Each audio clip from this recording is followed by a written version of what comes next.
Bueno, gente, muy buenas muy buenas tardes, siempre lo confundo de que no es buenas noches todavía,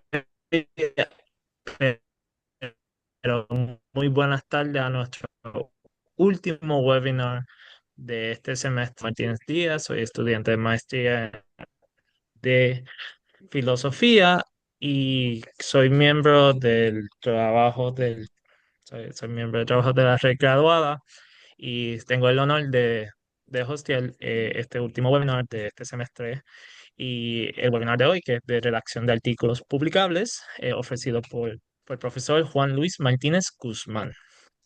Antes de introducir a nuestro recurso, me gustaría ceder la palabra a nuestro coordinador, al doctor Juan Carlos Badi Fantauzi.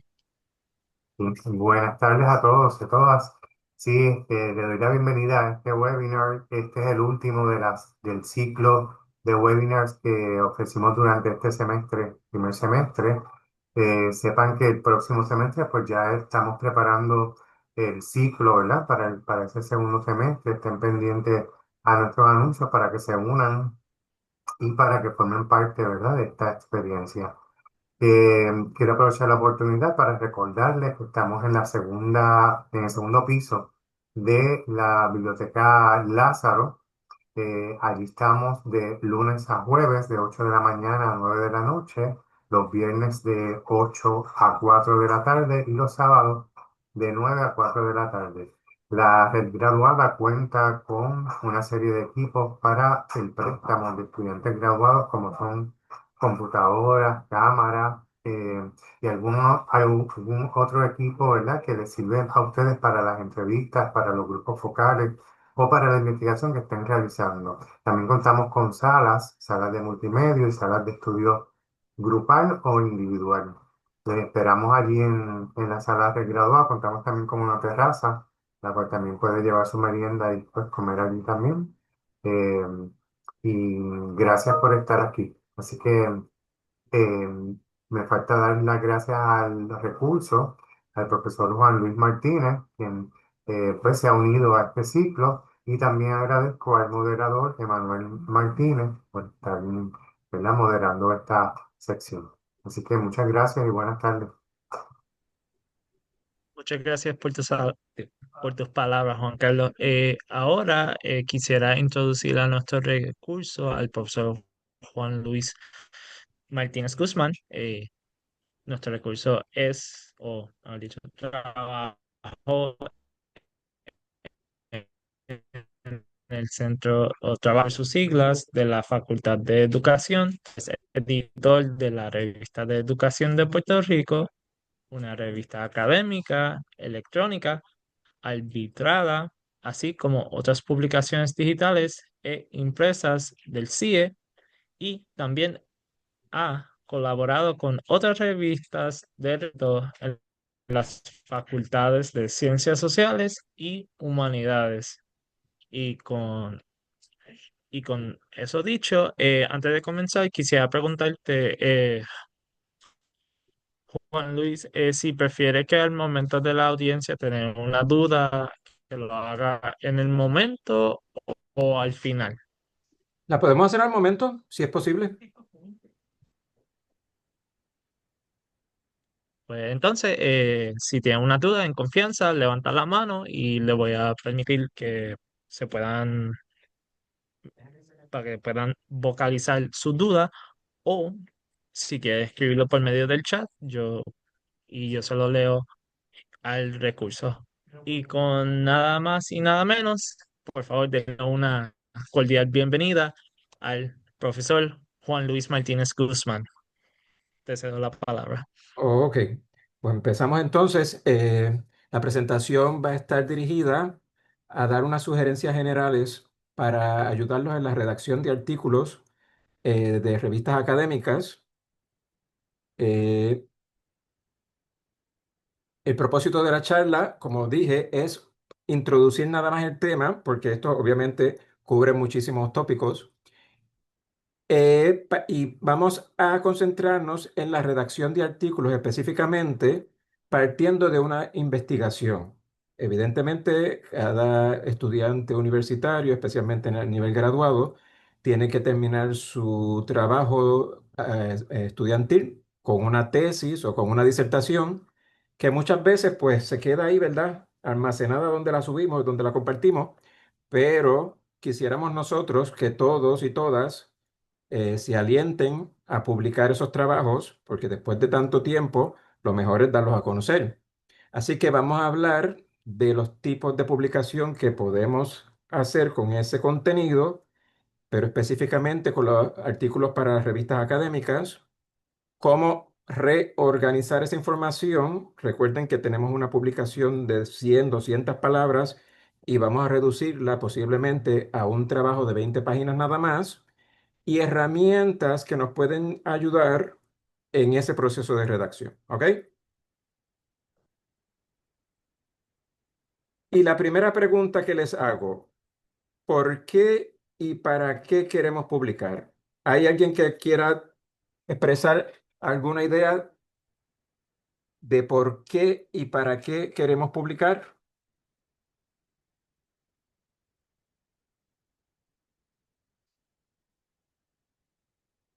Para el CV, dice por En, aquí Ernesto en- Espada. Transferencia de conocimiento, dice Sara Rosario. ¿Alguna otra idea? Para contribuir al conocimiento, dice Carmelo. Ana Gabriela dice delimitar una idea de investigación para divulgar nuestro trabajo, dice Inés. Yajaira dice por requisito de internado. Ok, hay muchísimas razones, ¿verdad? Y prácticamente ustedes han dado en el clavo, dar a conocer ese nuevo conocimiento que hemos producido en esa investigación que hemos llevado a cabo. De esa manera, con nuestro trabajo, contribuimos al acervo universal sobre el tema, ¿verdad? Pero miren esos otros puntos que a veces no los vemos y no los consideramos, pero son parte de ese proceso de publicar también. Cuando nos convertimos en autores de algún trabajo, eso implica que nos convertimos también en autoridad. Autoridad somos las personas que conocemos más sobre el tema que hemos trabajado. Así que somos autores y eso nos convierte en autoridades, básicamente. Y ese proceso de convertirnos en autoridad lo hacemos mediante razonamiento y las evidencias que presentamos, que son las que nos permiten conseguir la credibilidad como investigadores, ¿no? Así que no solamente es ese proceso de compartir el conocimiento, sino también nosotros nos convertimos en autoridades creíbles, porque tenemos evidencia de todo eso que hemos desarrollado. El proceso de publicación, entonces, desde mi punto de vista, comienza desde que estoy investigando, porque cuando investigo, voy con el objetivo de que ese conocimiento que voy a producir lo voy a dar a conocer. No simplemente para yo saber, para estar contento de que eso que yo pensaba que era cierto, lo confirmé, sino que ahora voy a decir, mira, tenía razón yo y aquí lo comunico.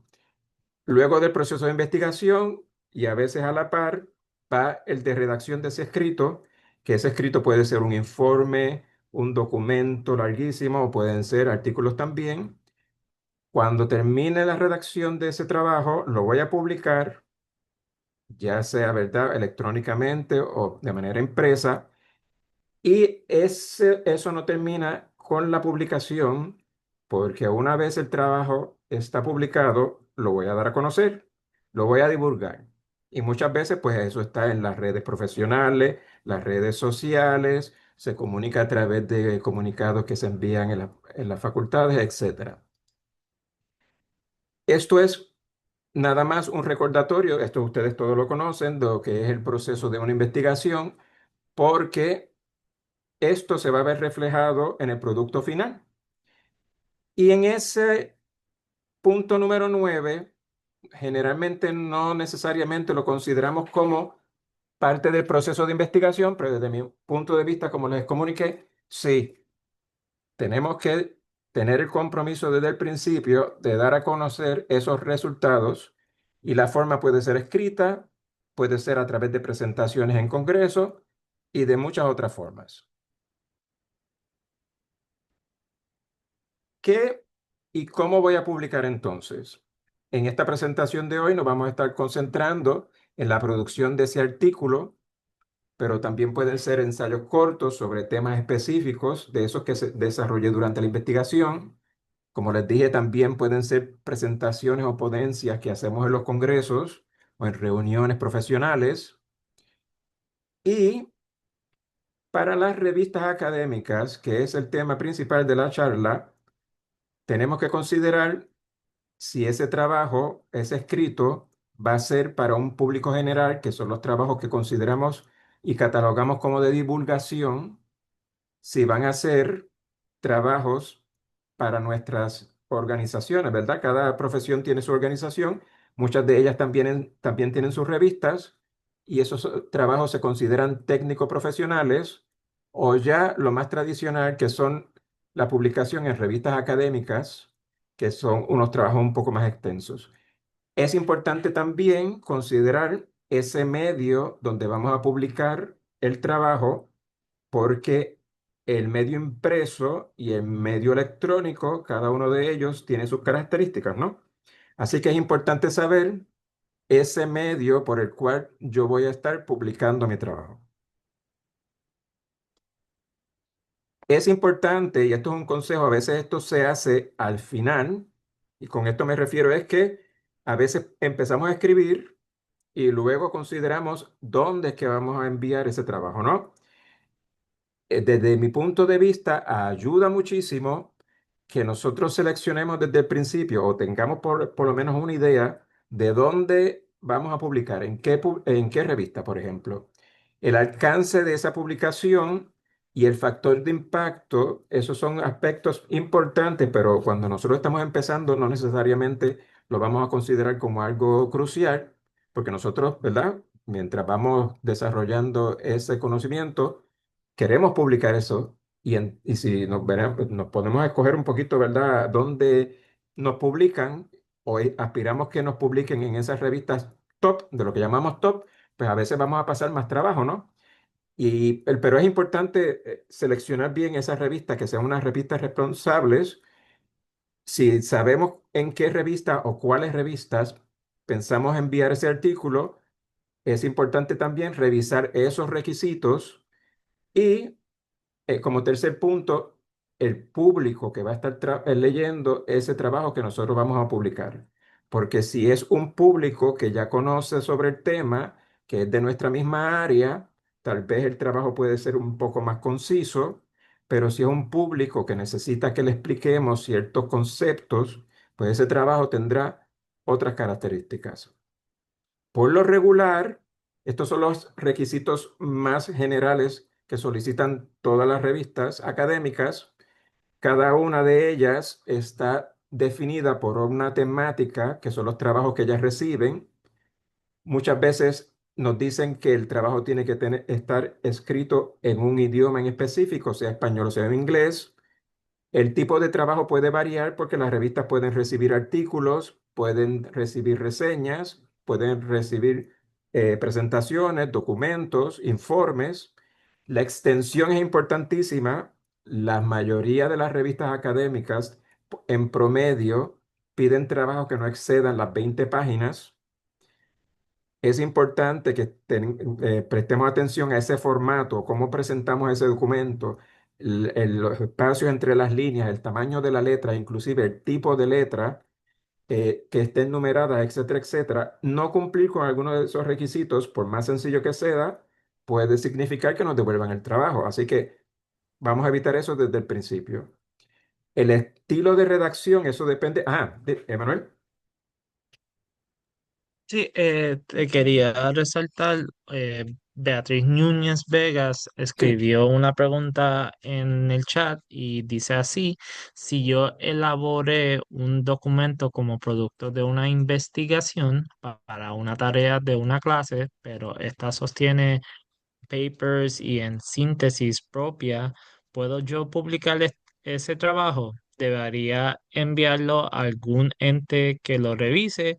¿Cómo sé yo cuáles puedo y cuáles no puedo publicar. En otras palabras, Beatriz Núñez, si lo entiendo bien la pregunta, es cómo yo puedo, o sea, yo puedo coger los trabajos finales que yo hago en las clases, que típicamente son monografías, investigaciones, estilo como artículos publicables, y cómo puedo transferirlo a un artículo publicable. Y si se puede, dónde yo busco, cómo me oriento para realizar ese proceso de publicación.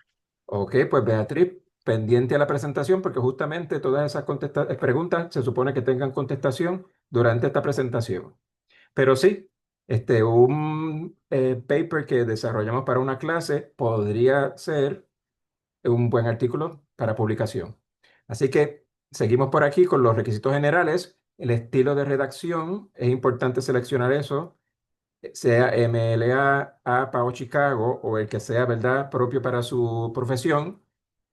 Políticas que también pueden tener las revistas como el lenguaje inclusivo, conflictos de interés, ética en la investigación, derechos de autor y muchos otros principios. Es importante, por lo tanto, que cuando seleccionen la revista a la que interesan enviarle su trabajo, lean con detenimiento la política editorial. Todas las revistas tienen una sección de política editorial donde se dan todos estos requisitos. Y entonces, ya tengo la revista, tengo el contenido que voy a desarrollar.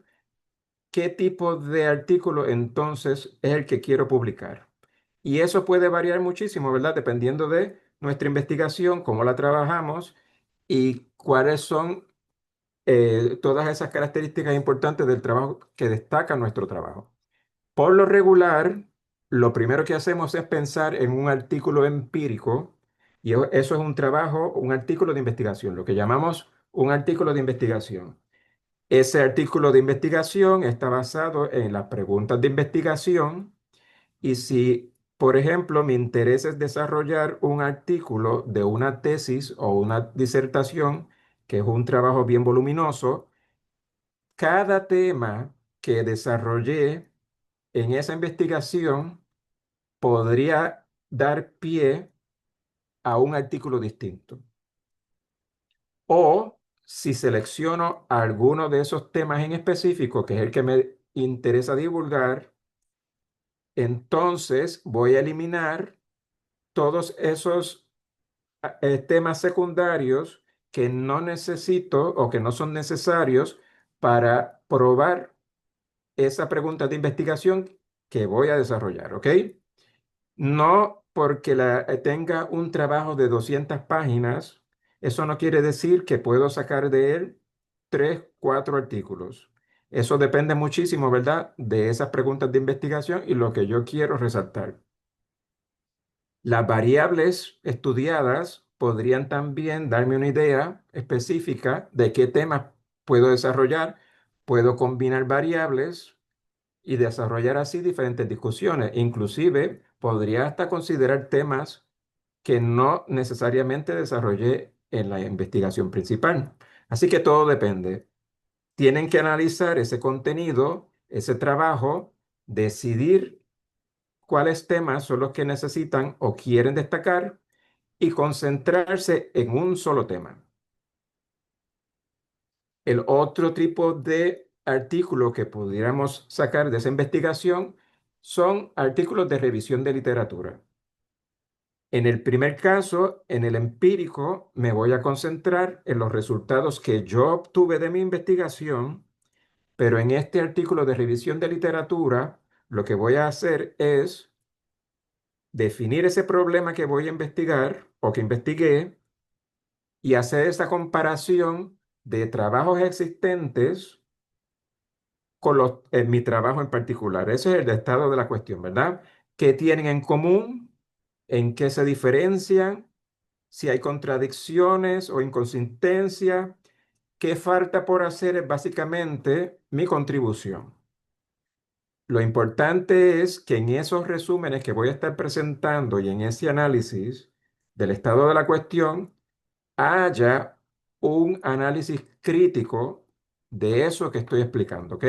No solamente es presentar un resumen, que en este trabajo esta es la idea principal, en este otro la idea principal es esta otra y se contradice, pero voy a analizar críticamente esos trabajos. Así que eso es otro tipo de publicación que puedo obtener de la disertación, de la tesis e inclusive de un trabajo que haga para una clase. Otro trabajo posible, otro artículo, es el tipo metodológico, porque en esa investigación que yo ya realicé, pudiera haber desarrollado un método que es innovador, unas técnicas, un procedimiento, un diseño que podría aplicarse a otras investigaciones, inclusive a otros campos, y más que la investigación, más que los resultados de esa investigación, el propósito de ese trabajo es destacar ese diseño y la forma y la manera en que trabajé esa investigación. Los resultados también los presento, claro está, como evidencia de que eso aporta y que es efectivo. Así que tenemos tres tipos de artículos principales: el empírico, que es el artículo de investigación; la revisión de literatura, que todos tenemos que hacer de todas maneras; y el artículo metodológico. Hay otras posibilidades, dependiendo, ¿verdad?, del tipo de trabajo que nosotros hayamos desarrollado. Podemos haber trabajado con estudios de caso o con entrevistas, y esos podrían dar pie a artículos también. Las reseñas bibliográficas y los ensayos críticos reflexivos dependen de esa bibliografía que nosotros utilizamos en nuestra investigación. Avances de investigación. En algún momento, por ejemplo, eso se da muchísimo en las ciencias naturales, la medicina. Estamos haciendo una investigación, todavía no la hemos terminado. Sin embargo, tenemos unos resultados preliminares que son importantes y queremos darlo a conocer para que otras personas vayan trabajando sobre esos mismos problemas, y eso también es publicable. Eso se llama avances de investigación. ¿Preguntas hasta aquí? Una vez entonces yo decido qué tipo de artículo es el que quiero trabajar, ¿cómo empiezo? ¿Ok? Uno de los consejos generales que se le da es que prepare un bosquejo que tenga básicamente eso que quiero incluir, eso que quiero desarrollar en ese artículo. Evidentemente, identifico el tema, como dije anteriormente, un solo tema.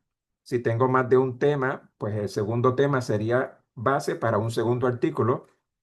Las ideas o los subtemas que sustentan la discusión y el apoyo de ese primer tema. Voy a discutir el método que utilicé en la investigación, los resultados más importantes, el análisis de esos resultados y a las conclusiones que he llegado. A partir de ese bosquejo, entonces, voy a trabajar con cada una de esas partes que va a llevar el artículo. Y esto básicamente es lo que vamos a discutir ahora, la estructura general de un artículo que tiene un inicio que es bien mecánico, el título, la información del autor, el resumen y las palabras claves, el cuerpo del artículo como tal, que tiene una introducción, lleva una revisión de literatura, los métodos, los hallazgos, la discusión, la conclusión y las recomendaciones, y unos elementos finales que son evidentemente las referencias, que no podemos dejarlas afuera, notas si es que son necesarias, apéndices si los necesito, y una sección de agradecimiento si es que también es pertinente. El título siempre se recomienda que sea relativamente corto. Por ahí, como regla general, se dice entre 12 a 15 palabras máximas. Lo importante en este caso es que el título refleje el tema y el contenido de ese trabajo. ¿Por qué? Porque lo primero que va a ver la persona que quiere leer nuestro trabajo, que está haciendo una búsqueda en bases de datos y que está buscando por internet, probablemente sea ese título. Si yo le doy un título que refleja ese contenido, enseguida el lector o la lectora va a buscar mi artículo y lo va a comenzar a leer. Si yo por alguna razón me pongo poético y pongo un título que no tiene que ver con el tema, cuando aparezca mi artículo, si la persona no se confía y no verifica el resumen, porque también le vamos a dar un resumen y unas palabras clave, posiblemente lo pase de vista, ¿no? Así que procuren siempre que el título de alguna manera refleje ese contenido. Para las revistas, por lo regular, se van a solicitar en dos idiomas. En el caso de casi todas las revistas que publican en español, pues será en español y en inglés. Hay algunas revistas, de hecho en este recinto las tenemos, que pide ese título y el resumen en tres idiomas: español, inglés y francés. ¿Ok?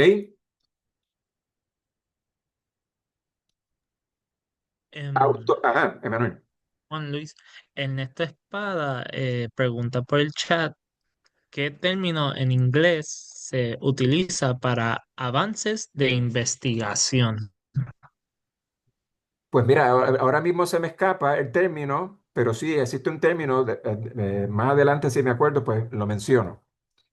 Este, autoría, que es el segundo punto. Yo como autor, yo como parte de un grupo. Mi nombre completo, miren, en este caso, que yo tengo dos nombres y tengo dos apellidos. Estoy exagerando un poquito en este caso, es porque estoy separando mis dos nombres con un guión.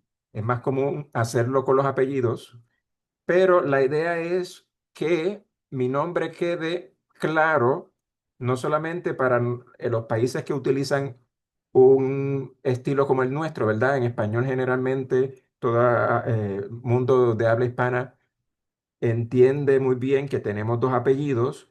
En el mundo anglosajón no. Lo común es que utilicemos un apellido nada más.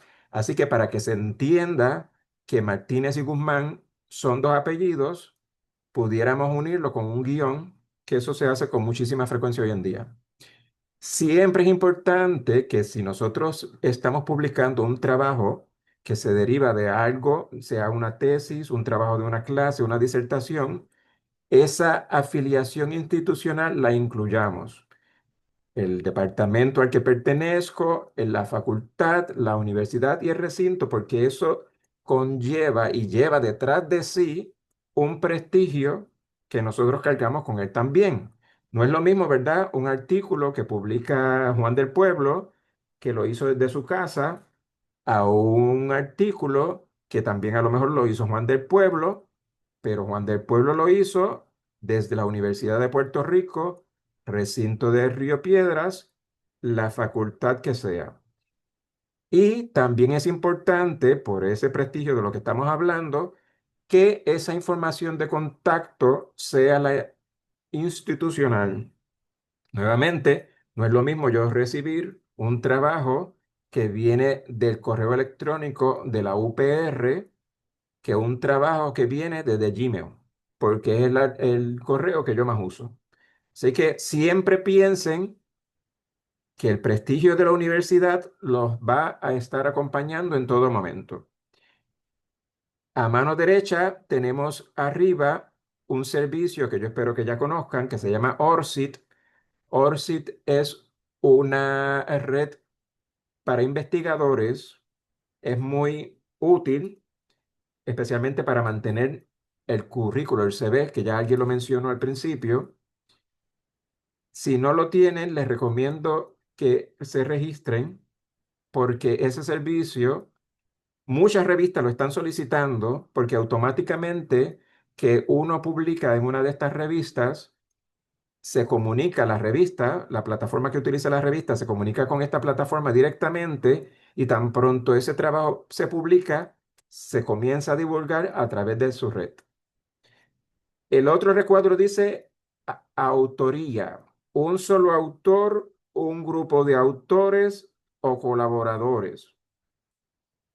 Eso es importante determinarlo desde el principio y es un punto que a veces nos da muchas dudas. Si yo hice una disertación y una tesis con tal profesor o tal profesora, si debo incluir a esa profesora o a ese profesor como un coautor.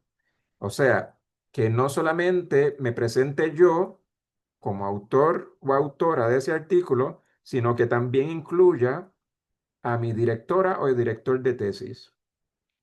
Pues esa pregunta ustedes tienen que analizarla en lo personal, porque no porque esa persona haya sido nuestro director o directora de tesis, automáticamente tengo que incluirla en la redacción de ese artículo. Tengan bien claro que una cosa es la disertación y un artículo es un trabajo distinto. Yo voy a incluir a esa persona que me ayudó, que me guió, que fue mi mentora durante el proceso de hacer la investigación, si esa persona me ayudó a redactar el artículo.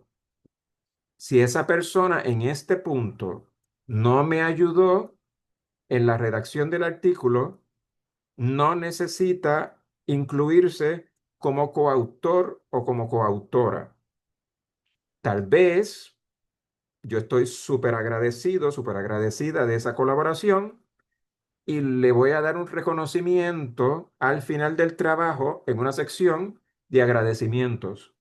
Pero yo voy a aparecer como solo autor, porque el artículo, piensen siempre que es el artículo, es el trabajo que yo hice sin la colaboración de esa persona.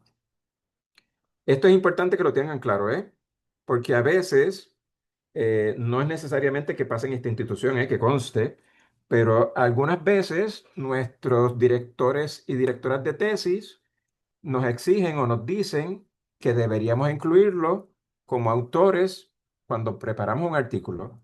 Y eso no es necesario si la persona no me ayudó en la redacción de ese trabajo, ¿ok?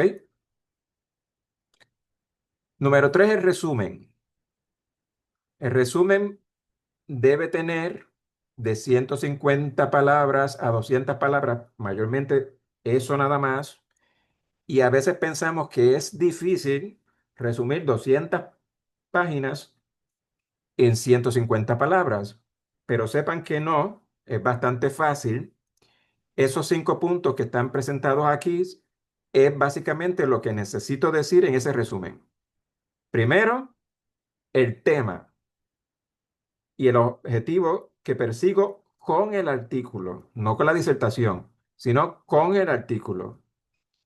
Si el trabajo incluyó participantes, debo decir quiénes fueron mis participantes, una oración para resumir el método que utilicé durante la investigación, destaco posiblemente un hallazgo y una conclusión o implicaciones según, ¿verdad?, lo que persiga, y con esas 5 oraciones ya tengo el resumen.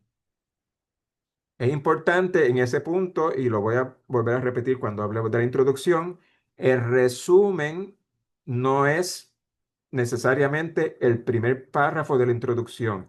En algunos campos sí se refleja bastante ese resumen en el primer párrafo por la naturaleza de la profesión, pero por lo regular no tiene que ser así. El resumen, vuelvo y repito, 150 palabras, 5 oraciones básicamente, que tengan esos puntos.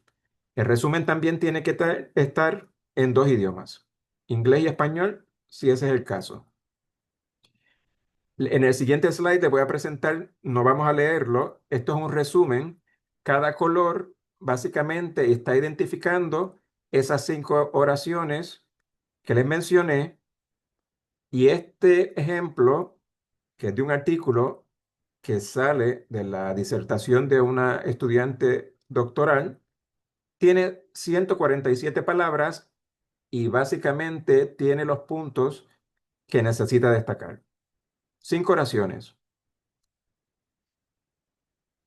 Y las palabras claves, que también necesito darlas en 2 idiomas, inglés y español, básicamente son los temas y subtemas de ese artículo, volvemos a enfatizar que es del artículo, y piensen las palabras que cualquier persona podría utilizar para buscar información sobre mi tema en alguna base de datos o internet. Y básicamente te van a pedir o les van a pedir de 3 a 5 palabras claves nada más. ¿Ok? Y aquí venimos entonces, empezamos con el cuerpo del artículo, que todos los artículos empiezan con una introducción y vamos a empezar con ese trasfondo. ¿Qué fue lo que me llevó a mí o lo que me atrajo a ese tema? Enseguida menciono cuál es el tema. Vuelvo e insisto, es el tema que voy a desarrollar en el artículo. No son todos los temas que trabajé en la disertación. En los 3 puntitos hace mención de lo que está al lado, ya los veremos ahora. ¿Cuál es la pregunta de investigación que voy a desarrollar? ¿Qué objetivos persigo? Y enseguida presento mi hipótesis, ¿no? Esos 3 puntitos se refieren a lo que está a la mano derecha y es la revisión de literatura. Voy a enfatizar que son las fuentes que voy a utilizar en el artículo solamente, no son todas las fuentes que utilicé en mi investigación y además de eso, el marco teórico, porque ese es mi apoyo y la justificación para hacer la investigación. Esta la puse aparte de esta manera porque por lo regular pueden ser parte de la introducción. Si mi trabajo es corto, por ejemplo, por lo regular las presento como parte de mi introducción, pero está muy bien también presentarlas como una sección aparte y luego que termino con la introducción, entonces presento esa revisión de literatura y el marco teórico. Cualquiera de las dos maneras puede ser factible. Tan pronto termine con la introducción, voy a trabajar con el método que utilicé para desarrollar la investigación y vuelvo y repito, centrado en eso que voy a presentar en el artículo. Ahí están las estrategias, el procedimiento. Si utilicé alguna muestra, describo esa muestra. Si utilicé algún instrumento, hago una descripción general de esos instrumentos. Presento y describo las variables que utilicé. Explico cómo recolecté la información y cómo hice el análisis. Esta parte básicamente es sumamente importante porque eso es lo que le va a dar idea a mis lectores, posiblemente para que se interesen también en replicar esa investigación. Es necesario mencionar en esta sección de método si es que se requiere que cumple con los comités de ética de cada institución, que en el caso de nuestra institución, todo el mundo conoce lo que es el CIPSHI, todas las investigaciones, las disertaciones, las tesis que vamos a presentar que utilicen seres humanos tienen que ser aprobadas por el CIPSHI. En el caso de las ciencias naturales también tienen su comité y además de eso, también tenemos que declarar cualquier conflicto de interés si recibimos fondos de alguna institución que nos ofreció apoyo, etcétera, etcétera. Todo eso lo declaramos como es en esa parte donde vamos a discutir o estamos discutiendo el método. La siguiente parte, evidentemente, también es importante, son esos hallazgos. Aquí los presentamos de manera cruda, ¿verdad? Todavía no lo estamos analizando. Encontré esto, preparo ese narrativo que puedo acompañarlo de tablas, figuras, diagramas que me ayudan a resumir todo eso que encontré.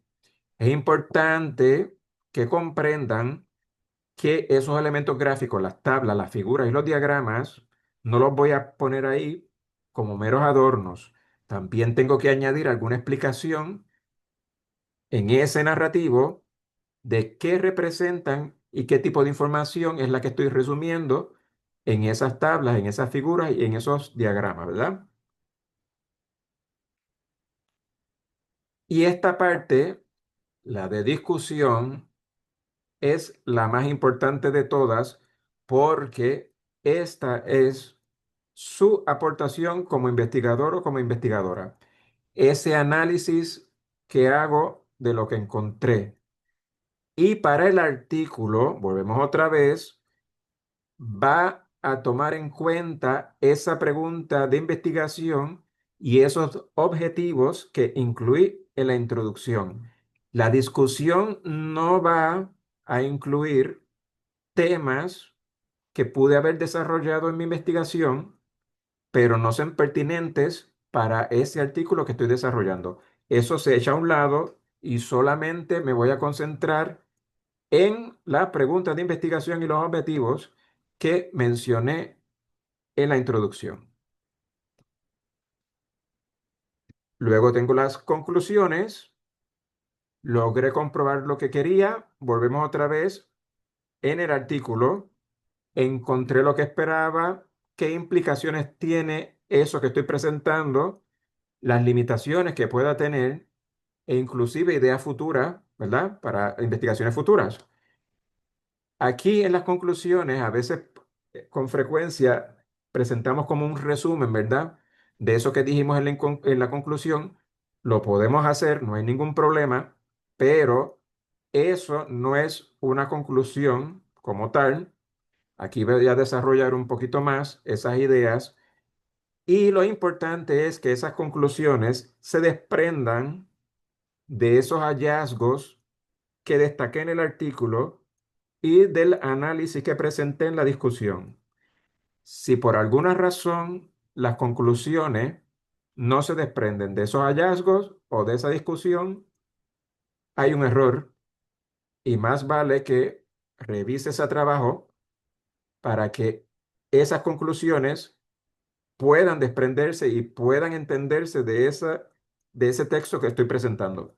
Es común, esto es un error común cuando estamos resumiendo, ¿verdad? Específicamente una disertación o una tesis, que se nos escape por alguna razón algún punto que no declaramos en la introducción. Eso es un error común y puede ser razón suficiente para que rechacen nuestro artículo. Así que se aseguren siempre de que esas conclusiones tienen el apoyo teórico y la evidencia empíricas en esa discusión, ¿ok? Las referencias, yo creo que esto todo el mundo lo entiende. Aquí solamente vamos a citar las referencias que presento en el artículo. No es la totalidad de referencias que utilicé durante mi investigación. Y es importante que sigan al pie de la letra el estilo de redacción que necesiten, ya sea MLA, APA o Chicago. Ahí tienen unos enlaces también que pueden ser útiles para revisar cualquier duda que tengan sobre referencia. Otros detalles, mi trabajo necesita notas, van al final de página o al final del artículo. Modernamente, pues eso no es un problema grande. Automáticamente los programas que utilizamos hacen ese cambio. La cantidad de notas, aun cuando nos parezca una tontería, son importantes porque, por ejemplo, en APA no es amante de las notas y de hecho nos dicen no utilizar notas a menos que sean esenciales y si son esenciales, una o dos notas son suficientes, más de eso serían en exceso. Pero si nosotros, por ejemplo, estamos trabajando un artículo de historia, en el campo de la historia, las notas son importantísimas y nosotros tenemos que sustentar cualquier idea que presentemos con notas. Es una obligación. Así que posiblemente un trabajo, por ejemplo, que hacemos en psicología o que hacemos en educación, es un artículo que pudiera publicarse sin notas alguna, pero si estoy trabajando un artículo de historia, a lo mejor termino con un artículo que tiene 50 notas y las 50 notas son necesarias, ¿ok? Así que es importante que tengan claro, según los requisitos de la revista, este punto de notas. Los apéndices, nuevamente, si incluimos un material que no necesariamente son parte del narrativo del artículo, pero sí nos ayudan a entender o simplemente que lo queremos dar a conocer, ¿no? Podemos incluirlo al final del trabajo. Lo importante es que si la revista nos solicita un artículo de un máximo de 20 páginas, ese apéndice debe estar incluido en esas 20 páginas. No van a ser 20 páginas de texto y a lo mejor 40 con ese apéndice. No puede ser. Ese apéndice está incluido en las 20 páginas que nos están solicitando. Y al final del trabajo, como les había adelantado, pudiera ser que yo quiera dar algún agradecimiento a esas personas que me ayudaron, y ahí puede estar el director, la directora de tesis o disertación, y le añado una oración: agradezco a tal persona por tal colaboración, lo que sea. También podemos incluirlo como parte del trabajo. ¿Preguntas hasta este punto?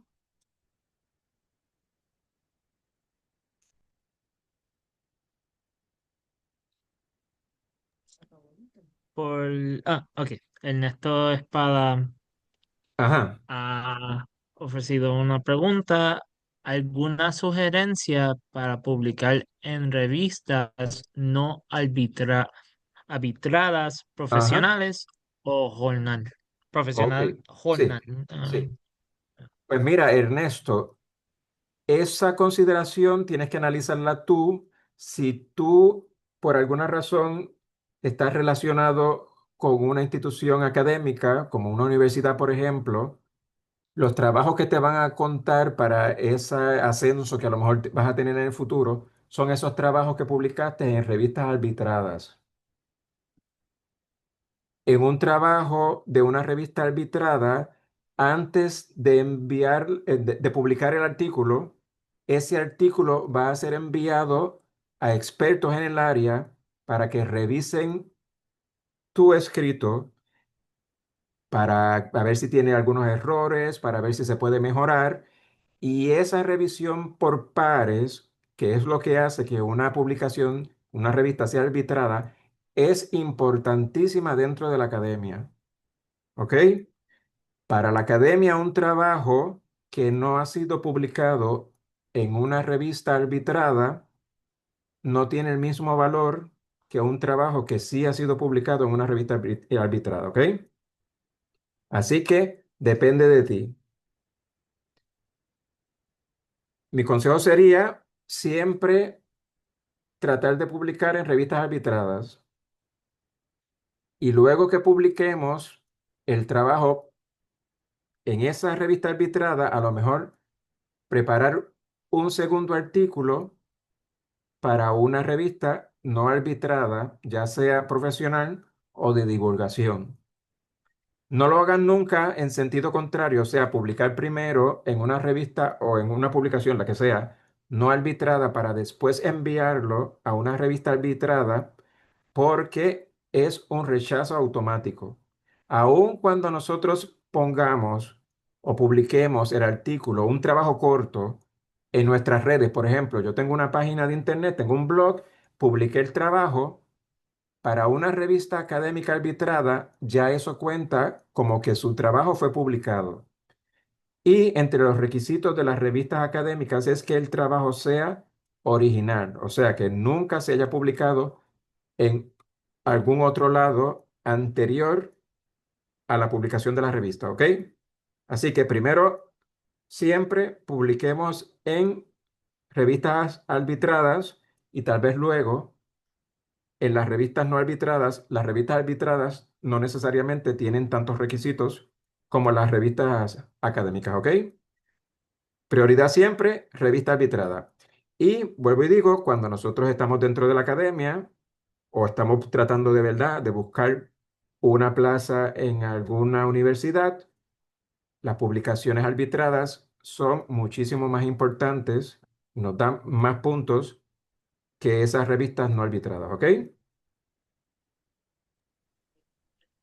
Em, antes de ir a la pregunta de Bagnes, Sí. sí quiero aclarar que son professionals journals a los que se refería Ernesto Espada En las y técnico Trade. profesionales, sí, sí.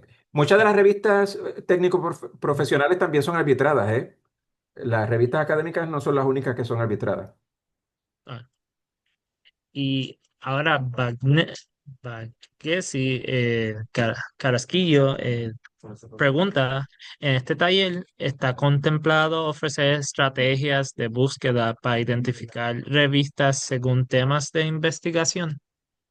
En esta charla, como estamos concentrándonos en la redacción de ese artículo, no vamos a cubrir ese tema.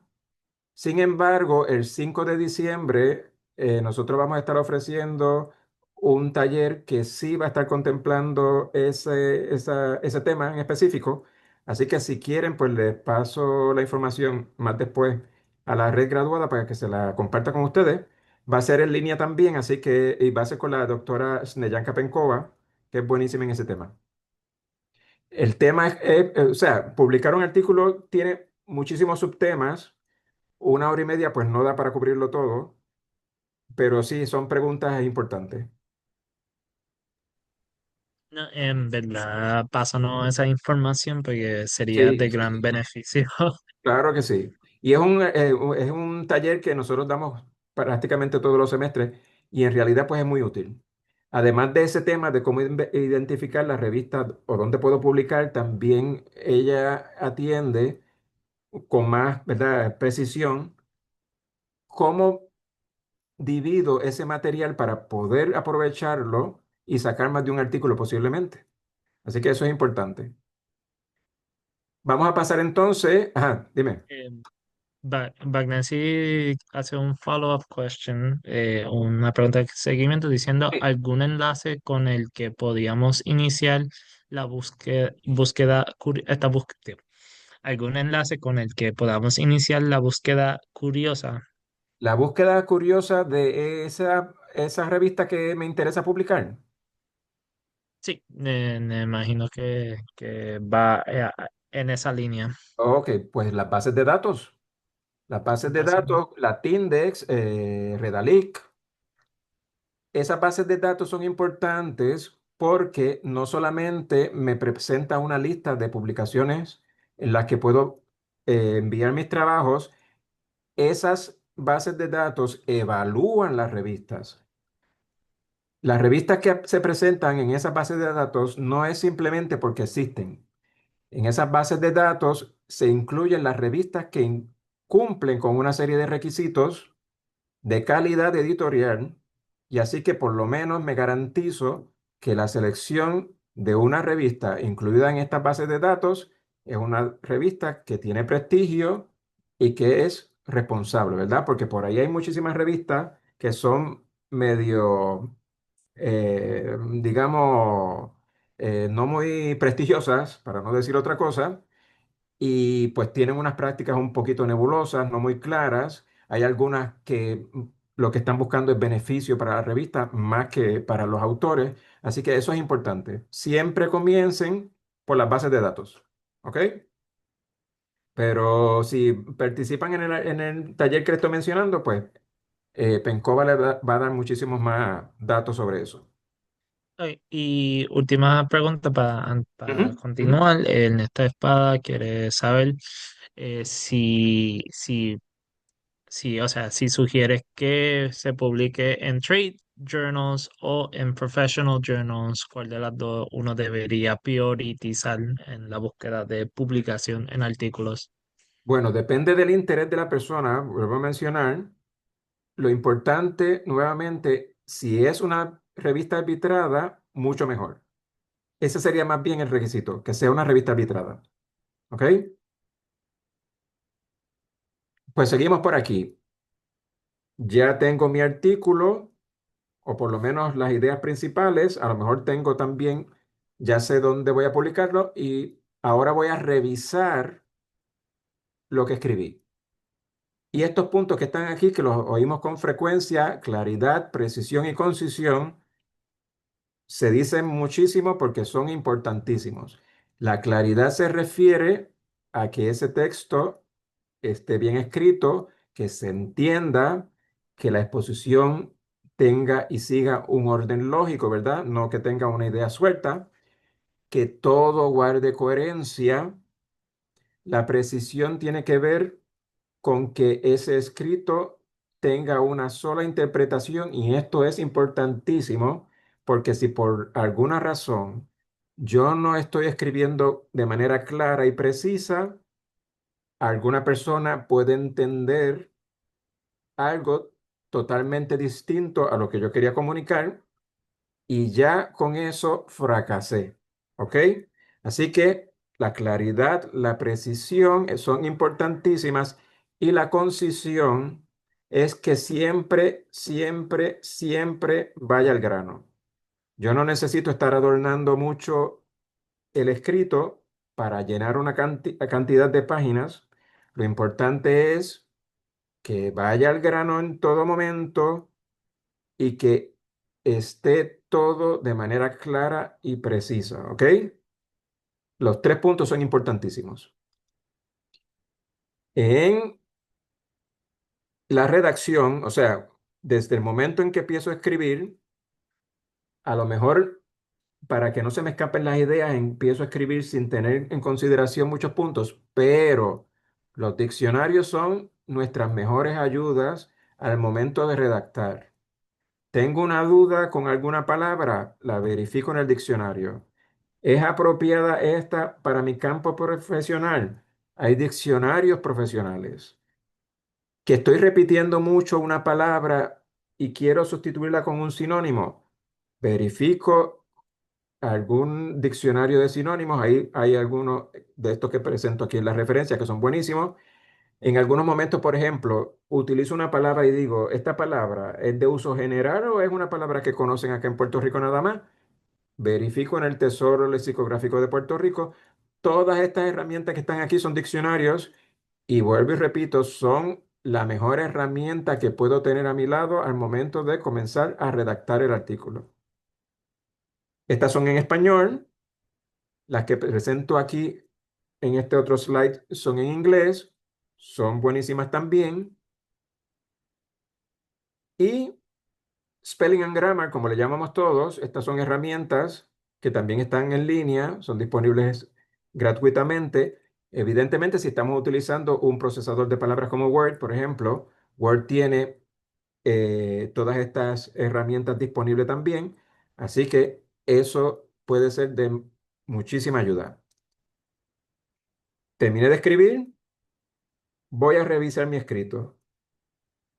Nunca envíen un artículo a la consideración de alguna revista sin que haya pasado un proceso de revisión que pueden hacerlo ustedes mismos, pueden pedirle ayuda a algún compañero y al final veremos otra herramienta que también pudiéramos utilizar para esa revisión. Lo importante es que esa escritura esté lo más perfecta posible, ¿ok? Así que además de que las ideas estén presentadas de manera ordenada, que esté todo claro, que esté todo preciso, vamos a ver esa consistencia, que el problema, los hallazgos y las conclusiones estén bien presentadas, que el estilo del autor esté presente en todas esas páginas, el punto de vista, eso es también importante, a veces escribimos en primera persona, en la academia se usa muchísimo el estilo de escritura en tercera persona. Hay que ser consistente. Si lo comenzamos a escribir en primera persona, que todo el trabajo esté escrito en primera persona, y si es en tercera persona, que todo el trabajo esté escrito en tercera persona, pero no vamos a alternar de momento primera persona y luego cambiar a tercera persona. Hay que ser consistente. La coherencia también es importantísima. Esas estructuras de esos párrafos, una sola idea por párrafo, con esas transiciones de uno hacia otro. La tesis es ese tema principal que vamos a discutir y los temas secundarios presentados de una manera ordenada, ¿verdad? En todo momento. Otro proceso de revisión es todo lo que tiene que ver con principios de gramática, la concordancia, los tiempos verbales, voz pasiva, esos gerundios, esa sintaxis, esa ortografía. Esto no lo vamos a discutir ¿verdad? En detalle, porque posiblemente ninguno de ustedes necesariamente sea especialista en español o en gramática, pero Word nos va a a ayudar en eso y otras herramientas que están disponibles en línea también nos van a ayudar con esto. Usos léxicos, siempre concéntrese en ese vocabulario que es propio de su profesión, especialmente para todo lo que tenga que ver con terminología especializada. Eh, Sinónimos y elisiones, eso nos ayuda muchísimo. Lo peor del mundo desde mi punto de vista es que yo empiece a leer un artículo y ese artículo esté repitiendo una serie bien limitada de palabras todo el tiempo. Eso es monótono, eso lo que me sugiere es que la persona tiene pobre vocabulario, así que nosotros vamos a evitar en todo momento la repetición de palabras y de términos comunes. Lo vamos a tratar siempre de resolver con sinónimos o elisiones, las veces que podemos escribir una oración sin tener que estar repitiendo otra vez el mismo concepto, ¿ok?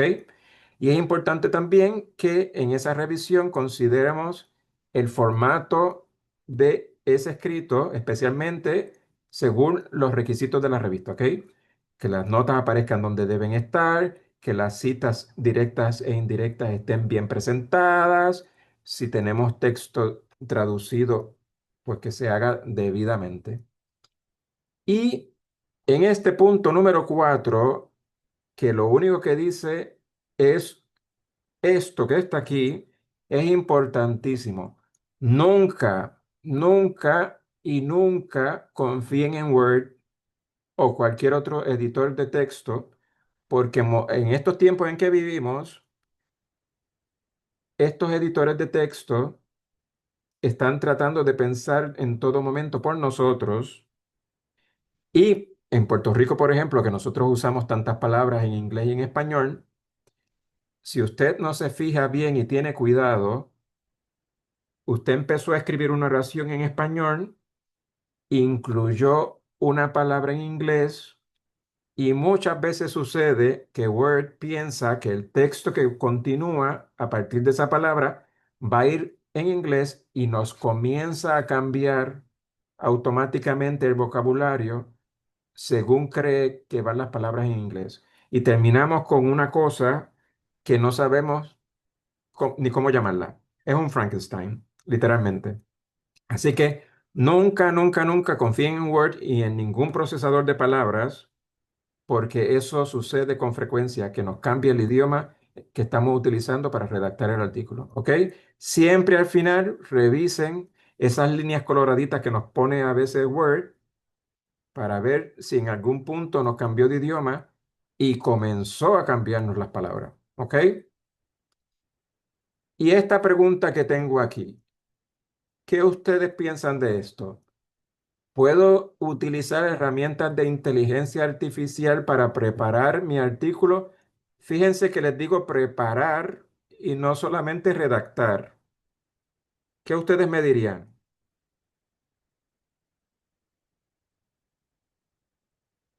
¿Puedo o no puedo? ¿Debo o no debo?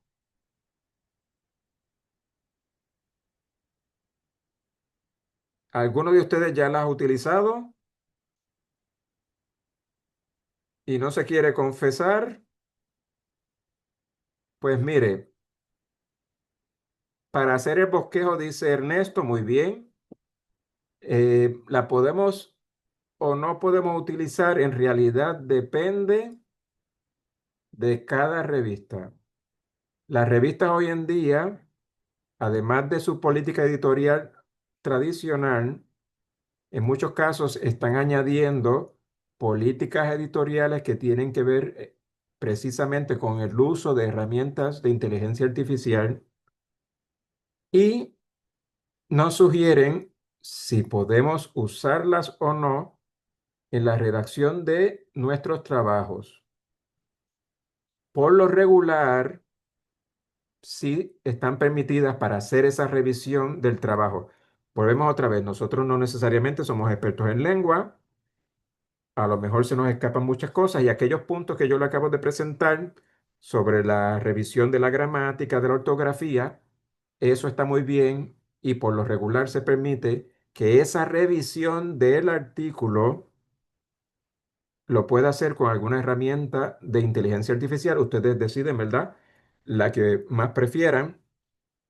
Prepare prompts según lo que necesite revisar. Por ejemplo, si yo lo que necesito es revisar la ortografía, que todas las palabras estén bien escritas, que los signos de puntuación estén bien utilizados, pues le comparto a la herramienta que, ¿verdad? Yo estoy utilizando mi trabajo y le digo que me revise la ortografía, la gramática o la concordancia de ese trabajo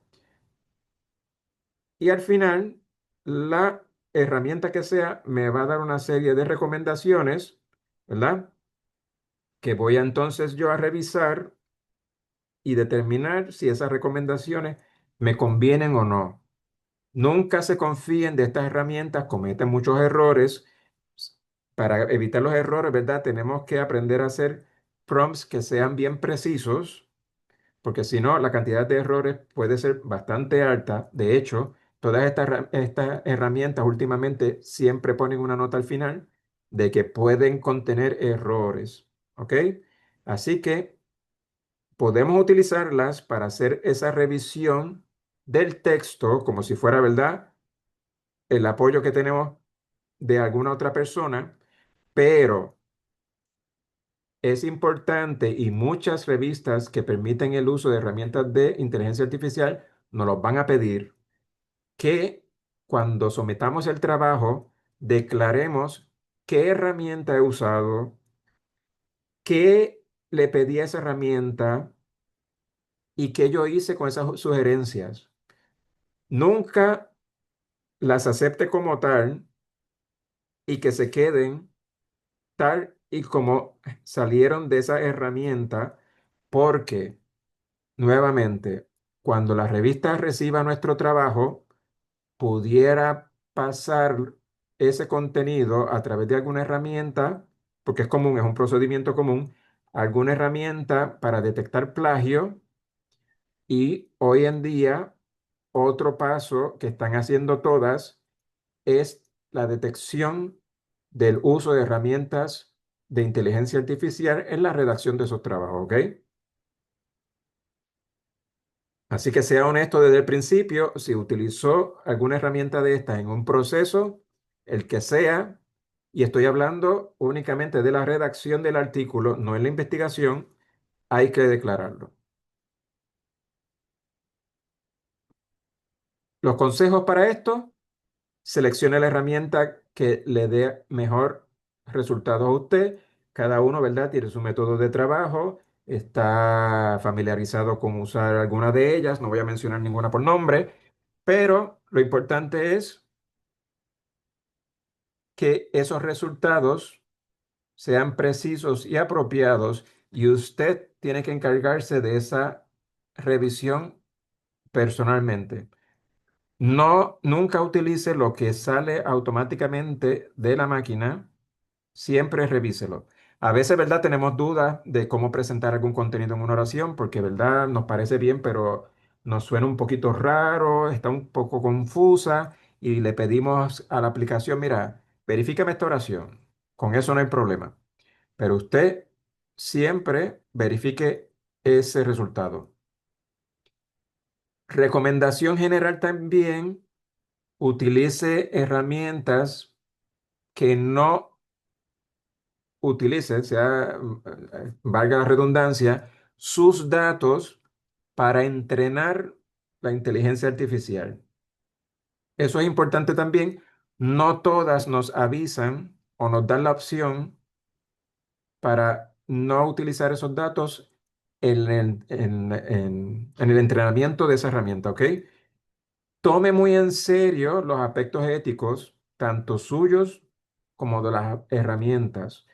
A suyos, por ejemplo, me refiero, volvemos otra vez, usted le dijo al CIPSI que iba a hacer unos procedimientos, que iba a hacer tal cosa con esos resultados, que después de cierto tiempo iba a hacer esto otro. A lo mejor le dijo que los iba a publicar, pero a lo mejor no le mencionó que iba a utilizar estos resultados y los iba a compartir con una herramienta de inteligencia artificial. Recuerde que muchas de ellas utilizan eso que le compartimos para entrenarse, lo que quiere decir que esos datos automáticamente pasan a la aplicación. Así que si usted no le dijo al Zipshi que iba a compartir o hacer tal cosa con esos resultados, téngalo en cuenta. Esa herramienta, vuelvo y digo, solamente utilizada como apoyo, nunca como autor. Acuérdate que esto es una máquina y la máquina no puede y no va a ser nunca responsable por eso que está generando. Esa responsabilidad recae en usted como persona, ¿ok? Y es importantísimo que al final, en vez de contener esos trademarks, ¿verdad? De estas herramientas de inteligencia artificial, que lo que se refleje en ese escrito sea en todo momento su estilo como autor o como autor, ¿ok? Eso es importantísimo. Si por alguna razón usted envía su artículo a alguna publicación, la publicación detecta que tiene un porciento altísimo de vocabulario, de sintaxis, de estas que generan las herramientas de inteligencia artificial, automáticamente lo van a rechazar, ¿ok? Todo esto es importante hoy en día. Se pueden utilizar, hay que utilizarlas responsablemente y siempre declarar qué uso hayan dado a esas herramientas, ¿ok? Y antes de someterlo, ustedes también pueden enviar sus trabajos a alguna aplicación para detectar plagio. Digo, ninguno de ustedes está cometiendo plagio, pero quiere estar seguro de que no haya ningún trazo que pueda dar paso a alguna acusación como esta. Así que estas herramientas que están presentadas aquí son todas gratuitas y pueden utilizarlas para enviar sus artículos y hacer la prueba de plagio antes de someterla a alguna publicación. La última de ellas, específicamente, trabajo con imágenes. Si nosotros estamos utilizando imágenes que no son de nuestra autoría, pues pudieran utilizarla y que muchas veces, ¿verdad? Hasta buscamos por internet. Esta herramienta es importante si tenemos de ese tipo de contenido. Terminó con la redacción, hizo la revisión. ¿Qué hace? ¿Lo envía automáticamente? No. La recomendación siempre es que deje descansar ese trabajo por el tiempo que sea cómodo para usted, le dé una lectura nuevamente. Muchas veces se nos escapan detallitos que pues la inteligencia artificial, si lo sometimos a la inteligencia artificial, a lo mejor nos ayuda a detectarlo. En algunas ocasiones no. Pues dejamos descansar el trabajo, lo volvemos a leer, estamos seguros y seguras que está perfecto y entonces lo enviamos a publicación. Si usted sigue estos pasos, básicamente las probabilidades de que ese trabajo sea aceptado de primera son bastante altas. ¿Ok? ¿Preguntas hasta aquí? Bueno, ya la presentación terminó. ¿Tienen algunas preguntas? Aquí hay una pregunta de Ernesto Espada que dice Mm. que, o sea, ¿qué sugerencias ofrece para buscar y publicar en revistas de trade journals o professional journals, que Mm. son las que me interesan por el momento? Que es como que un seguimiento Ah, a ok, la ok. pregunta que Bueno, anteriormente. esas revistas también podríamos encontrarlas en las bases de datos de las que estaba hablando. La sugerencia de utilizar las bases de datos nuevamente tiene que ver con que esas bases de datos evalúan las revistas que incluyen en sus directorios, ¿ok? Así que eso me garantiza que las revistas son de calidad, que son revistas responsables. eh, no necesariamente la duda de Ernesto, no sé si tiene que ver más bien eh, con el asunto de si son arbitradas o no. Las revistas profesionales, muchas de ellas también revisan esos artículos, son unas revistas responsables, así que no habría problema. Si quieres saber detalles más específicos, entonces te invito nuevamente para ese otro taller del 5 de diciembre, que ahí sí se va a explicar con más detalle esos puntos. Me dice Ernesto Espada, búsqueda y tips para publicar. Ernesto, no sé si puedas abrir el micrófono y ser un poquito más específico. Déjame dar. Ok, ahora. En esto verifica si es perfecto. No, estoy bien, Ah, ok, estoy ok. satisfecho. Ok. Pues recuerden que si tienen una duda o pregunta, pueden no solamente escribirlo en el chat, sino también pueden levantar la mano y yo felizmente le puedo pedir que se desmuteen para articularla. Mientras tanto, voy ahora a publicar, primero que todo, muchas gracias, Juan Luis, por Claro. ofrecer este webinar muy interesante, muy fascinante. Y a nuestra audiencia que se ha quedado hasta el final, voy a publicar unos enlaces que son vitales, ya que básicamente nos ayudan con no solamente recopilar retroalimentación, sino a la misma vez estos, estos enlaces nos ayudan como también para aquellos que necesitan el certificado para el PEAF, Ujú. cubre para eso. Mientras tanto, yo quisiera hacer una pregunta, o bueno, yo tengo varias preguntas. Ok. Eh,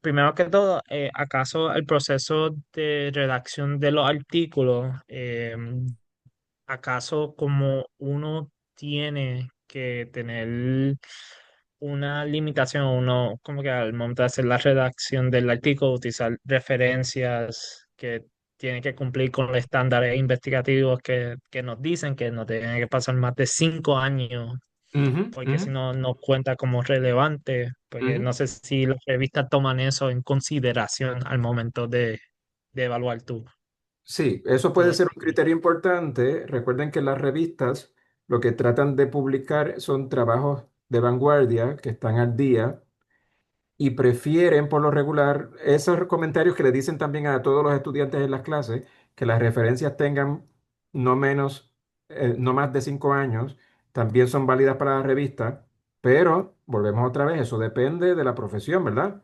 Porque hay algunas profesiones y algunas fuentes, de hecho, que son importantes, aun cuando tengan 40 años, todavía son vigentes y se siguen citando igual. Pero sí, las revistas por lo regular, todas prefieren trabajos que contengan referencias de menos de 5 años. Eso es así. Ahora, como yo vengo de las humanidades, entonces las investigaciones que realizan son mayormente revisión literaria y la metodología consiste mayormente en revisión. Ujú, Ento- Entonces, como que para propósitos desde una perspectiva, o sea, desde las humanidades, ¿cómo, o sea, acaso debería o como solicitar a revistas con el nicho? Por ejemplo, yo vengo de filosofía y yo tengo un ujú. interés, por ejemplo, revistas en filosofía de muerte. ¿Acaso yo debería tenderme a esta revista que atiende este tema en particular o pudiese como que expandir la otra revista que son del campo como tal? Ujú. Bueno, depende de lo que tú hayas desarrollado como tema principal en ese escrito. Tienes más posibilidades de que te lo acepten en una revista de filosofía si la discusión es sobre filosofía. Pero, por ejemplo, tú mencionas el tema de la muerte, por ejemplo, que pudiera ser importante para las ciencias sociales, para la psicología, así que todo depende. ¿ok? Pero sí, siempre traten de seleccionar revistas que están directamente relacionadas con el tema que están desarrollando. Hay revistas que son multidisciplinarias, que también pudiera ser una opción, pero no todas las revistas son multidisciplinarias. Pero es una opción también. Si las revistas multidisciplinarias posiblemente van a ver, qué sé yo, si tu tema es el que mencionas, pero vas a discutirlo desde Puerto Rico o desde la América Latina, pues posiblemente una revista como Caribbean Studies, que publica trabajos multidisciplinarios y cuyo requisito básicamente es que sean del área del Caribe, pues pudieras enviarla ese trabajo a Caribbean Studies, porque tú estás discutiendo ese tema que es bien filosófico, pero desde el punto de vista de Puerto Rico. Así que eso entraría dentro del alcance que mencionamos al principio de esa revista. Geográficamente, Puerto Rico está en el Caribe, el trabajo es de Puerto Rico, el trabajo podría considerarse dentro de Caribbean Studies. Ahora, si tú envías ese trabajo de filosofía sobre la muerte a la revista Acceso, que es de bibliotecología, automáticamente te lo van a rechazar. Ni siquiera se envía a evaluar. Te van a decir, o sea, te van a decir, mire, este trabajo está fuera del alcance de esta revista o el tema no es lo que nosotros estamos buscando. Y en algunas ocasiones puedes tener la suerte de que te digan, pero mira, existe esta revista que trabaja ese tema, trata de escribirles a ellos, enviárselo a ellos, a ver si les interesa. Pero nosotros no podemos publicarlo. Muchas veces pasa eso, ¿verdad? A veces por inexperiencia, que pensamos que una revista de tal tema, porque yo pertenezco a ese campo, me va a publicar automáticamente, y no es así, no es así. Entonces, quisiera hacer énfasis en esta cuestión de que a veces uno tiene que hacer su investigación sobre las distintas revistas que están publicando, porque como ¿Sí? bien menciona, tienen unas particularidades Ujú, que someten y que pueden afectar al momento de escribir o editar ujú, el artículo que quiere, que quiere someter. ujú, ujú. Sí, sí, por Ok, eso fue el primer punto básicamente que yo discutí. ya. Identifiquen esas revistas a las que quiero someter mi trabajo, porque justamente todas van a tener unos requisitos. Si yo desde el principio voy amoldando ese escrito según los requisitos de la revista, ya estoy cumpliendo con todos ellos. Y la Ujú, posibilidad, ¿verdad? A lo mejor después el problema puede estar en el contenido, pero ya yo cumpliste con todos tus requisitos y lo enviaste a una revista apropiada. Así ujú, que sí, el consejo es que identifiquen, por ejemplo, tres revistas, ¿verdad? ujú. Si lo y siempre, ¿verdad? Seleccionen tres, por ejemplo. Ustedes terminaron el artículo, lo van a enviar, no lo van a someter a las tres revistas, lo van a someter a una de ellas solamente, porque todas las revistas van a tener como parte de sus requisitos la originalidad. Ah, Y además de eso, también hay una cláusula adicional que dice que si algún escrito está bajo evaluación de otra revista, automáticamente te lo van a rechazar. ok. Y acuérdate que hoy en día todo esto está conectado Ujú. y a lo mejor van a saber, tú a lo mejor lo hiciste, ¿verdad? Sin intención, pero también es costumbre de algunas personas de que lo envían a revisión de dos o tres revistas para ver cuál de ellas me lo acepta. Ya, ¿Ok? ya.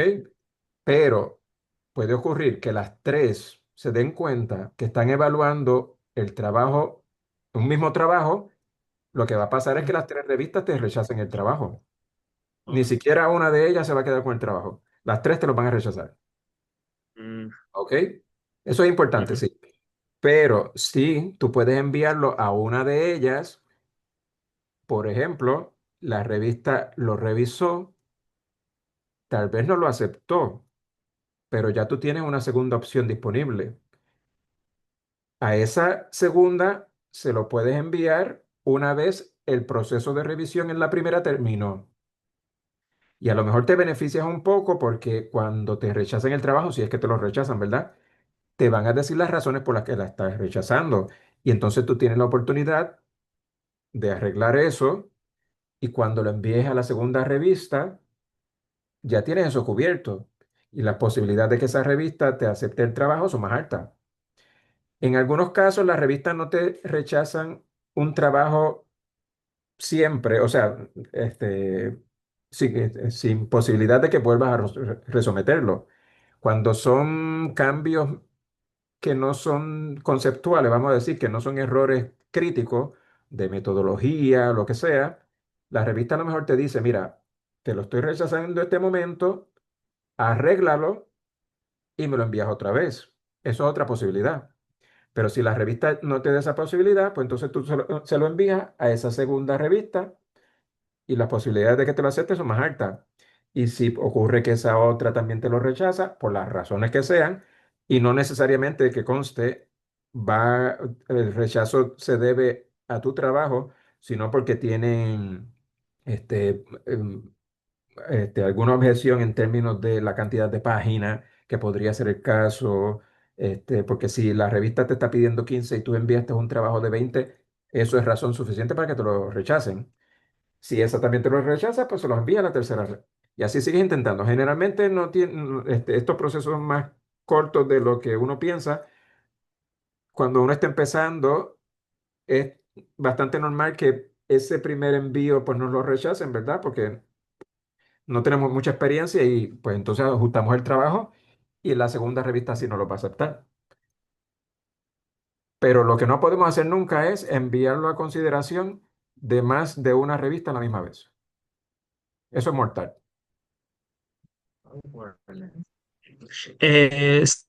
Stephanie pregunta, ¿se podría tener ah, el Ese es para ti.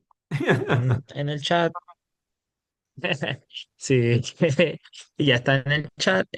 Si verifica si lo puedes conseguir, cualquier cosa se lo puedo enviar nuevamente. Um, y entonces con la última pregunta, porque al fin y al cabo, por lo menos mis dudas se centran mayormente en la cuestión, las revistas que uno Te estoy va escuchando entrecortado. a, a oh, ok. Disculpa, aparentemente la señal aquí Sí, sí, está sí. un poquito malo. Nada, mi última duda tiene que ver con los aspectos de la inteligencia artificial en el Ujú, proceso de la redacción. Ya aclarado la mayoría de las dudas, pero entonces para el momento de establecer y declarar como una cláusula de uso responsable ujú, ujú. y uso responsable y, y transparencia de esta herramienta, eso se recomienda que se ponga al principio del texto del artículo publicable o al fin. Pues todo depende de cómo la revista reciba ese contenido. Si es una plataforma electrónica, por ejemplo, por lo regular pudiera tener un campo de notas especiales dirigidas al editor. Y en ese espacio podría ser que tú puedas poner esas notas. Podrías incluirla dentro del cuerpo del artículo, pero posiblemente, bueno, haz la consulta siempre a la revista, porque recuerda que ese archivo que tú vas a subir es el que le van a enviar a los evaluadores. Y no necesariamente ese punto lo necesitan los evaluadores. La revista sí lo necesita, pero ya un tercero no tiene por qué enterarse, digamos, no tiene por qué decírselo. A la revista se lo tienes que declarar, a la persona que vaya a hacer la revisión, no necesariamente. Así que tienes que verificar. La mayoría de las revistas están recibiendo las colaboraciones a través de plataformas electrónicas. Nosotros en la Universidad de Puerto Rico tenemos el Open Journal System, las iniciales OJS. OJS tiene campos para poner básicamente todo lo que se te ocurra. Y esa notita de declaración de uso de inteligencia artificial la podrías poner en ese campo que son notas dirigidas al editor. Ya. Pero la revista, vuelvo, te digo, la revista te lo va a decir que tienes que hacerlo desde la política editorial. Entonces tú vas a ir Vas a revisar primero la política editorial de la revista y si tiene una cláusula sobre el uso de la inteligencia artificial, pues ya sabes que tienes el compromiso de declararlo. Las revistas, recuerden también que las herramientas de inteligencia artificial pues son aplicaciones que son, están en desarrollo básicamente, que hay muchísimos cambios constantemente, así que esto va a seguir evolucionando. La mayoría de las revistas en el recinto, por ejemplo, no tienen una política de inteligencia artificial todavía dentro de su política editorial, pero ya están añadiéndolas.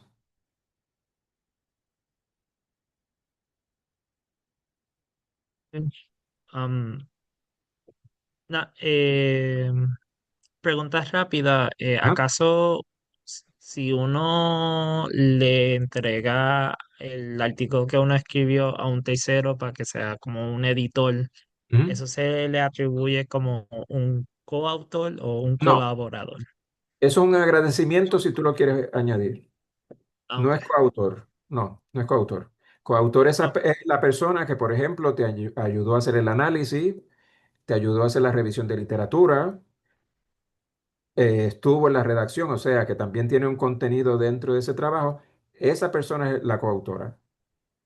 Si es, por ejemplo, que tú solo diste a tu compañero, a un colega, a un familiar, a un conocido, para que te hiciera esa lectura y él te da unas recomendaciones de cosas que tienes que aclarar, cosas que tienes que añadir, pues un agradecimiento. Puedes, tal vez, ya, si tú lo consideras pertinente, claro está. ok, ok.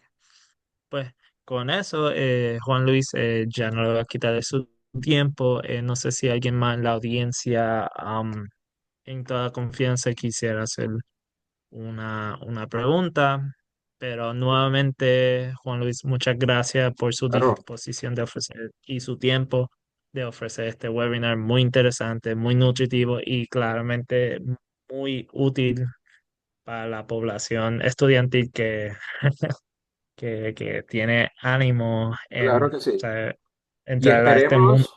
esperemos que en los próximos meses todos ustedes estén preparando un artículo para enviarlo a la revista por lo menos, a cualquier revista, ¿verdad? La que sea de su selección, pero que todos los estudiantes graduados, especialmente los graduados, deberían estar publicando ya sea sus tesis o disertaciones o como la persona que preguntó al principio que si podía publicar un trabajo que hizo para una clase. Si el trabajo está bien hecho, que ya usted lo notará porque el profesor o profesora le dice, esto está magnífico, muchas veces algunos de los profesores también nos dicen, mira, debería someterlo a publicación. Eso también se da. Así que, y si usted cree que su trabajo es buenísimo, Ujú, pregúnteselo a su mismo profesor o profesora. ¿Y usted qué cree? ¿Puedo publicarlo? ujú. Pues lo más probable es que le diga, le dé recomendaciones. Y sí, si está bien hecho, no porque sea un trabajo de una clase, lo debe simplemente guardar como recuerdo de que pasó por ese curso. Si vale la pena publicarlo, publíquelo. Todos los estudiantes graduados deberían estar publicando.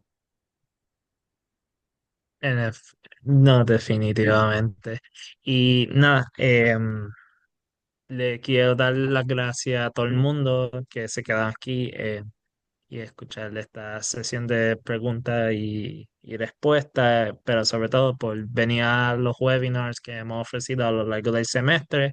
En verdad, su apoyo significa mucho para nosotros y como que una manera de justificar la utilidad y el gran impacto que nosotros estamos llevando a través de año académico y le agradecemos muy profundamente que hayan estado con nosotros y esperamos que nos puedan seguir apoyando en nuestra misión de poder crear ese espacio de colaboración, de investigación para llevarnos hacia adelante en este mundo bien abrumador que es la academia. Y nada, y con eso quisiera cerrar con una linda noche a todo el mundo y que puedan descansar y mucho éxito y mucho ánimo. Claro que sí, a todo el mundo. Chao. muchas gracias.